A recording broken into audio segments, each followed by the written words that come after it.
सुरुमा ड्रोनलाई चाहिँ अनफोल्ड गर्नुहोस् है। अनफोल्ड गर्दा यो लामो भएको जति छ त्यो दुईटालाई अगाडि, त्यसपछि यो तल्लोलाई पछाडि त्यसलाई तान्नुहोस्, अनफोल्ड हुन्छ ड्रोन।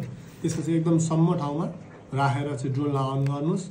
अनि तपाईँले चाहिँ रिमोटको ब्याट्री एक्स्ट्रा किन्नुपर्ने हुन्छ। रिमोट भयो ब्याट्री एक्स्ट्रा किनेर यो हाल्नुहोस् र कभर राम्रोसँग लाउनुहोस् है त।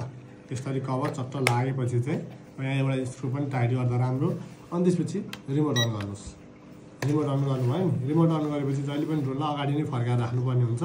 रिमोट अन गरेपछि यो जो स्टिकलाई एकपल्ट अगाडि एकपल्ट पछाडि गर्नुहोस् है, एकदम सजिलो छ। त्यसपछि अब फट्ट उडाउनु पऱ्यो भने यसलाई खिचिदिनुहोस्, फट्टै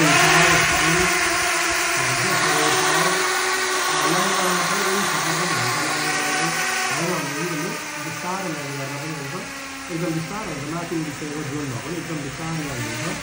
त्यही भएर बिस्तारै ल्यान्ड गर्नु, चट्टसँगले आएर ल्यान्ड हुन्छ नि। ल्यान्ड भएपछि अलिक चाहिँ यस्तो ल्यान्ड हुन्छ।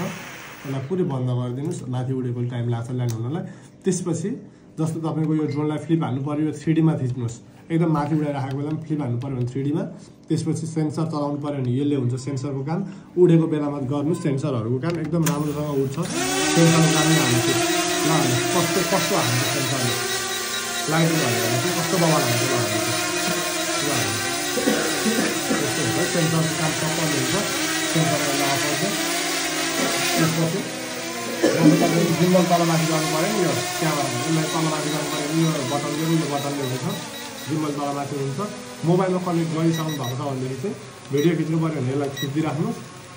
फोटो खिच्नु पऱ्यो भने यसलाई खिचिदिराखेर एकपल्ट खिच्दा हुन्छ। यो उडाउन ल्यान्डिङ गर्न यो भयो। स्पिड बढाउन घटाउन यो बाइकको गियर जस्तै स्पिड बढाउन घटाउन पनि मिल्छ। फ्लिपहरू हान्नु सबै हुन्छ होइन यो।